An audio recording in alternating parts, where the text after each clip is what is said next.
ஆள்தான் சின்னாலு சேட்டை பயங்கரமா பண்ணுவோம். ஒரு வயது என்ன பேனாசில வச்சுட்டியா நீ?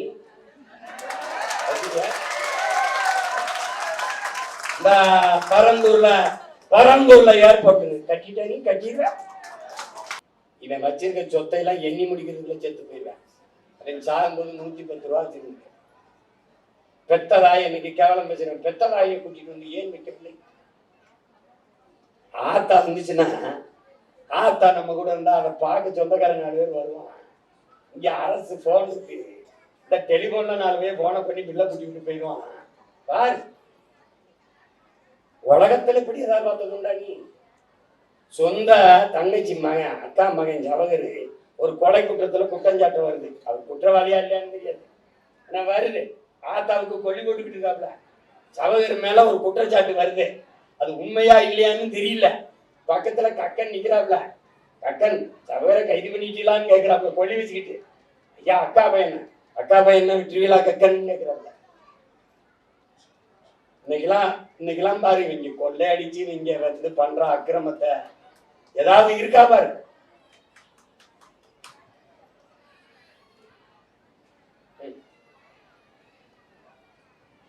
நான் என்னத்தை சொல்லி உங்களுக்கு புரிய வைக்கிறது? உண்மையிலே அவன் உடம்புல ஓடின ரத்தம் உங்களுக்கு எல்லாம் ஓடிச்சுன்னா கொஞ்சமாவது மானம் சூடு சொரையோட இனிமேலாவது வாழ பழகுங்க. இல்லைன்னா அவன் பேரை சொல்றத விட்டு தயவு செய்த பெருந்தலைவர் எங்க தாத்தா அதை விட்டு. இதனால உலகத்துல செல்வந்தனை போற்றி பார்த்திருப்ப நீ, கோடீஸ்வரனை கொண்டாடி பார்த்திருப்ப நீ. ஒரு எளிய மகனை, கடைசி வரை வாடகை வீட்டில் வாழ்ந்து மறைந்த மகனை ஒவ்வொரு தமிழ் மக்களும் தன் இதய வீட்டில் வைத்து கொண்டாடுகிறார் என்றால் அது நம் தாத்தன் பெருந்தலைவன் காமராஜரை மட்டும்தான்.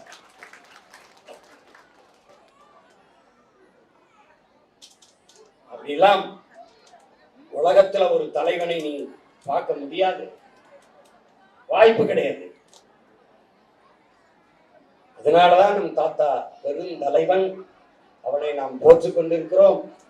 அவருடைய புகழ் போற்றுகிற இந்த நாளில் கூடியிருக்கிற பெருமக்கள் எல்லாருக்கும் என்னுடைய அன்பும் நன்றியும். தொடர்ந்து நாம் போற்ற வேண்டும். இந்த சமூகத்தை தாண்டிய பெருவழிக்கு தாத்தாவின் புகழை கொண்டு போய் சேர்க்க வேண்டும். அதை இந்த பேரன் செய்து கொண்டே இருப்பேன் என்கிற உறுதியை இந்த நன்னாளில் உங்களுக்கு தருகிறேன். இன்றைக்கு தாத்தாவுடைய பிறந்த நாளில் நான் மாலையிட சென்றேன். காந்தி மண்டபத்தில் இருக்கிற சிலைக்கு யாருமே வரவில்லை. மற்ற சமூக தலைவர்களுக்கு கூடுகிற கூட்டம் தாத்தாவுக்கு கூடாது போனதுக்கு காரணம் நம்ம இடத்திலே ஓர்மை இல்லாதது, உணர்வு எழுச்சி இல்லாதது. இந்த மாதிரி அரங்குக்குள்ளே கூடி கூடி நீங்கள் பல்லாவரத்தில் கொண்டாடுகிறீர்கள், தாம்பரத்தில் கொண்டாடுகிறீர்கள், திருவொற்றியூரில் கொண்டாடுகிறீர்கள், நெல்லையில் கொண்டாடுகிறீர்கள். இப்படி கொண்டாடி கொண்டிருக்கிறீர்கள்.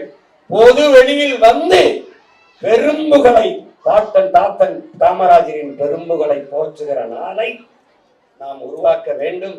உலகெங்கு பரவி வாழக்கூடிய தமிழ் பேரின மக்களுக்கு இந்த இனத்தில் இப்படி ஒரு தலைவன் பிறந்திருக்கிறான், வளர்ந்திருக்கிறான், வாழ்ந்திருக்கிறான், அவன் தமிழர் நாட்டை ஆண்டிருக்கிறான் என்று காட்டணும். இங்க பேசிய என் தம்பி சந்திரசேகர் பாண்டியன் சொன்னார், 9 ஆண்டுகள் சிறை, 9 ஆண்டுகள் ஆட்சி. 9 ஆண்டுகளில் அவன் செய்த சாதனையை 50 ஆண்டுகளில் இந்த கட்சிகள் ஆட்சிகள் தொடவே. நான் திரைப்பட இயக்குநராக இருக்கும் போது ஊட்டி, குன்னூர், கொடைக்கானல் இந்த பகுதியிலே பாட்டு எடுப்பதற்காக, படப்பிடிப்பு தளம் பார்க்கிறதுக்காக வாகனத்தில் செல்வேன். சென்று கொண்டே இருக்கும் போது அந்த ஓட்டுநர் இடத்திலே கேட்பேன், மலை உச்சியிலே யாருமே நடமாட்டம் இல்லாத இடத்தில் தார் சாலை போடப்பட்டிருக்கும். அந்த இடத்தில் நின்று நானும் ஓட்டுநரும் ஓரமாக சிறுநீர் கழிக்கும் போது நான் கேட்டேன், இங்கே எல்லாரும் ஓடுபடுக்கான யாரு? அந்த ஆளு மறுமணி சொல்றான், காமராஜ் தான் போட்டான். அவன் கட்டிய அணை, அவன் கட்டிய தொழிற்சாலை, நான் ஆடு மாடு வளர்க்கறத அரசு பணியாக்கணும்னா நக்கல் அடிக்கிறான். டாஸ்மாக் கடையில சாராயம் ஊற்றி கொடுக்குறவன் கவர்மெண்ட் வேலை பார்க்குறான். என் தாத்தா மாதாபுரத்துல பால் பண்ண வச்சான். அந்த பால் பண்ணையில வேலை பார்த்த எல்லா பேரும் அரசு வேலை தான். அதை மூடிட்டான். உனக்கு புரியுதுன்னு நினைக்கிறேன். அப்ப எல்லாத்துலயும் ஒரு துணையை கூட கட்டாத என் தாத்தன் பல அணைகளை கட்டி வேளாண்குடி மக்களில் பாசனத்திற்கு வழிவகுத்தான். பல துணைகளை கட்டியவன் இருந்த அணையெல்லாம் மூடிட்டு போயிட்டான். இதான் நடந்தது இந்த நாட்டில். அது எப்படிப்பட்ட ஆள் பாரு, என்னை மாதிரியே ஒரு சேட்டக்காரன். காமராஜருக்கு ஒரு வப்பாட்டி இருக்குது, அதுக்கு ஒரு மகன் இருக்கான்னு பேசிட்டாப்ல.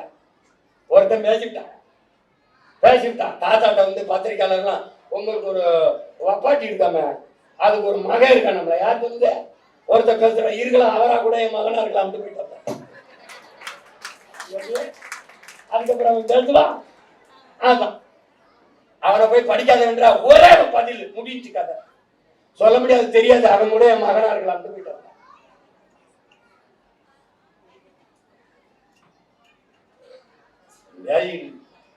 அப்படிப்பட்ட ஒரு மகன் இவரு. சொல்லணும்ல, நம்ம தாத்தன் காமராஜர் இன்னொரு தாத்தன் முத்துராமலிங்க தவிர நாடு விடுதலை அடைஞ்சதுக்கு பிறகு கல்யாணம் பண்ணிக்கலாம்னு இருந்தாங்க. 9 வருஷம் 2 பேருமே ஜெயில இருக்காங்க. நாடு விடுதலை அடைஞ்சுக்கிறோம் கல்யாணம் பண்ணிக்கலாம்னு இருந்தவங்க விடுதலை நாளாகி போச்சு. அப்புறம் இனிமே போய் கல்யாணம் பண்ணி கொண்டாடி உள்ள பத்தி எதுக்கு? இருக்கிற வாழ்க்கையை மக்களுக்கே ஏன்னா ஏற்கனவே மக்களுக்கு தான் அர்ப்பணிச்சு வாழ்க்கை வாழ்ந்தாச்சே, இனிமே இப்படியே வாழ்ந்துட்டு போயிடும் வாழ்ந்துட்டாங்க. ஆனால் அவன் பிள்ளையே பெறல, துணை கட்டல. ஆனால் கோடிக்கணக்கான பிள்ளைகள் இன்னைக்கு அவன் பிள்ளைகளாக இருந்த அவன் பேரை பெற்ற பிள்ளைகள் கூட தாய் தகப்பன் பேரை உச்சரிக்குமோ, பெருமை பேசுமோ, கொண்டாடுமோ தெரியாது. ஆனால் அவன் பெறாத பிள்ளைகள், அவன் படிக்க வைத்த அறிவு கட்டிய பிள்ளைகள் பல கோடி பேர் காமராஜ் காமராஜ் காமராஜ் என்று பேசிக் கொண்டிருக்கிறார்கள் என்றால் அதான் ஒரு தலைவனின் சாதனை. நிமிர்ந்து சொல்லுங்கள் என் உடன் பிறந்தார்களே, நாங்கள் காமராஜரின் பிள்ளைகள், காமராஜர் என்ற எங்கள் தாத்தனின் பேரன்கள். அவன் புகட்டிய அறிவிலே உலகில் தலை சிறந்தவர்களாக விளங்குகிறோம். எல்லா நாடுகளிலும் அறிவு தளத்திலே என் பிள்ளைகள் இருக்கிறார்கள் என்றால் அதற்கு விதை போட்டவன் எங்கள் தாத்தன் காமராஜ்.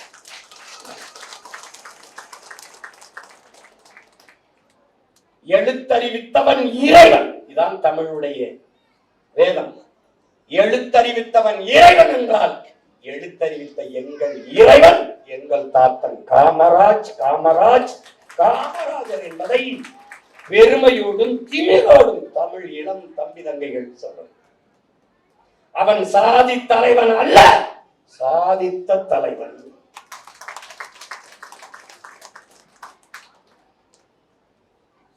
அவன் ஒரு சமூகத்திற்கான தலைவன் அல்ல, 13 கோடி தமிழ் பேரினத்தினுடைய தாத்தன். இதை திரும்ப திரும்ப சொல்ற யார்? காமராஜர் என் தாத்தன். இன்னைக்கு அறிவோட இவ்வளவு நேரம் நின்று உங்க பிள்ளை பேசுறன்னா அவன் போட்ட பிச்சை. அவன் போட்ட பிச்சை. அவன் படிக்கல, அவன் படிக்கல, அவன் பேரனை படிக்க வச்சான். உலகத்துலடா இன்னைக்கு சவால் விட்டுறா, என்னோட மோதி அறிவுல தர்க்கத்துல ஜெயிக்க வந்தன கொண்டாடாம. நான் கேட்கிற கேள்விக்கு ஒரு மகன் பதில் சொல்லி தப்பிடாம என்னை கேள்வி கேட்டு மடக்காம ஒருத்தன். ஏன்?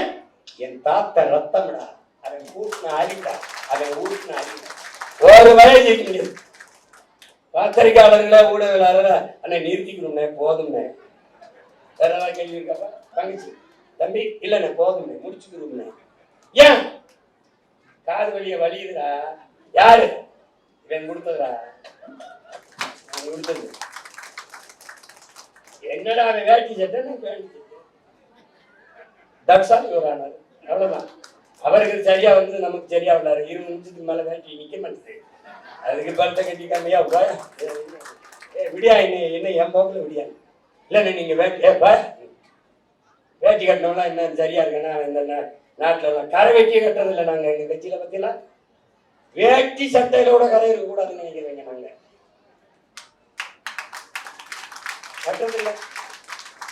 எங்க தலைவன் எனக்கு கற்பிச்சது, டேய் அடிமை தமிழ் தேசியனத்தின் விடுதலை உரிமைக்கு நம்ம அரசியல் செய்யணும், ஆனா ஐரோப்பியன் மாதிரி செய்யணும், கோட் சூட் போட்டாய் கட்டி அப்படி செய்யணும்டா. அது பேசிக்கிட்டே இருக்கலாம். இன்னும் கொஞ்சம் நஞ்சமா அவன் ஒரு வரலாறு, அவன் ஒரு புத்தகம் இல்லடா, அவன் பல்கலைக்கழகம், அவன் ஒரு பல்கலைக்கழகம். அது என் தாத்தன் என்பதில் எனக்கு ஒரு பெருமையும் திமிர்வு இருக்கு, ஒரு நிமிர்வு இருக்கு. எங்க ஆளுகள்லாம் இன்னைக்கு ஏதோ கடை வச்சு கொள்ளுது, அதுக்கு நான் வச்சிருக்கேன் ஆன்லைன் வர்த்தகம் வால்மார்ட்னு கொண்டாந்தான். நான் எங்க ஐயா வெள்ளை இல்லை எல்லாரும் நாங்கள் மண்ணு கட்டோம். வால்மார்ட் தானே இருக்கிறேன், இந்த டீ மார்க்னு கொண்டு வந்து டீ மார்க்னு கொண்டாந்துட்டேன். ஏய் நான் சொல்றேன்டா, இன்னைக்கு என் தாத்தனுடைய பேரன் சத்தியம் பண்ணி சொல்றேன்டா, நான் முதலமைச்சர் எங்கட ஆன்லைன் வர்த்தகத்தை நடத்திடுறா. இல்ல நீ ஊபர் ஓலா நடத்திருப்பா, நீ சுமாட்டா ஸ்விக்கி நடத்திருப்பா. ஸ்டாப் இட். நான் நடத்துறேன், ஆன்லைன் வர்த்தகம் செஞ்சிருப்பா. நீ ஜிஎஸ்டி வரி என் பிள்ளை என் மக்கள்கிட்ட வாங்கி போயிரு பார்த்துக்கோ. நீ என்ன கொம்பாதி கொம்பாடு உட்காரா என்கிட்ட வாங்கிறா ஜிஎஸ்டி பார்த்துக்கோ, வாங்கிருப்பா. பெரிய மாநாடு போடுவேன், வர்த்தக பெருமக்களை கூட்டி. என்னைய தாண்டி 10 ரூபா வெளியில போகக்கூடாது. அவன் வரி என்கிட்ட கட்டு வாங்கிட்டு வேலை. நான் தாண்டா இந்த நாட்டின் காமராஜர் பேரன்டா எல்லை சாமி. வாழும் வேரோட நிற்பங்க, என்னை தாண்டிதான் உன்னை தொடணும் எந்த கொம்பனும். என்ன நீ பார்க்கும்போது சின்ன பேன என்ன பேனா சில வச்சுட்டியா நீ? இந்த பரந்தூர்ல ஏர்போர்ட் கட்டிட்ட நீ கட்டிடுவ. நீ 8 வழிச்சாலை இந்தவா. இந்த தாத்தனுடைய சுத்த ரத்தத்துக்கு பிறந்தவன் நான் சொல்றேன். நான் சொன்னேன், என்னை ஜெயில போட்டா அப்படி ஐயா எடப்பாடி பழனிசாமி உள்ள போட்டாப்ல, ஜெயில் வாசல்ல நின்று சொன்னேன். என்ன சொன்ன தெரியுமா? நீ கல்லு உண்டலாம், ஒரு ரோடு போட முடியாது நான் இருக்கிறவங்க. அதான் நீ பெரிய கொம்பை. காட்டுப்பள்ளியில 6116 ஏக்கர்ல துறைமுகம் கட்டணும் தான் கட்டி காட்டுறா பாப்போம். கட்டத்தில் பாப்போம். நீ நினைச்சிட்டு இருக்கா சின்ன பையன் ஏதோ கல் போட்டுக்கணும். ஏய் ஆளுதான் சின்னாலு சேட்டை பயங்கரமா பண்ணுவோம். ஒரு வயது கிளம்பி 10 ரூபா காசு கொடுக்காம எவன் என்னன்னு தெரியல. இங்க வாடா, இவனை யாருக்கா தெரியுமா? இந்த மாதிரி பல்லாவரத்துல இவனை போட்டியிட வச்சுக்கிறேன். ஏன் எனக்கு தெரியுமா? ஏன் நினைத்துக்கு தெரியுமா? இவனை மாதிரி நல்லவன் எவனும் இல்லை. டாக்டர், பல் மருத்துவர், மனைவி மருத்துவர், என் உயிர் தம்பி நிறுத்திருக்கேன். இவன் யாருன்னு பார்க்காத, நிறுத்தினவன் யாரு?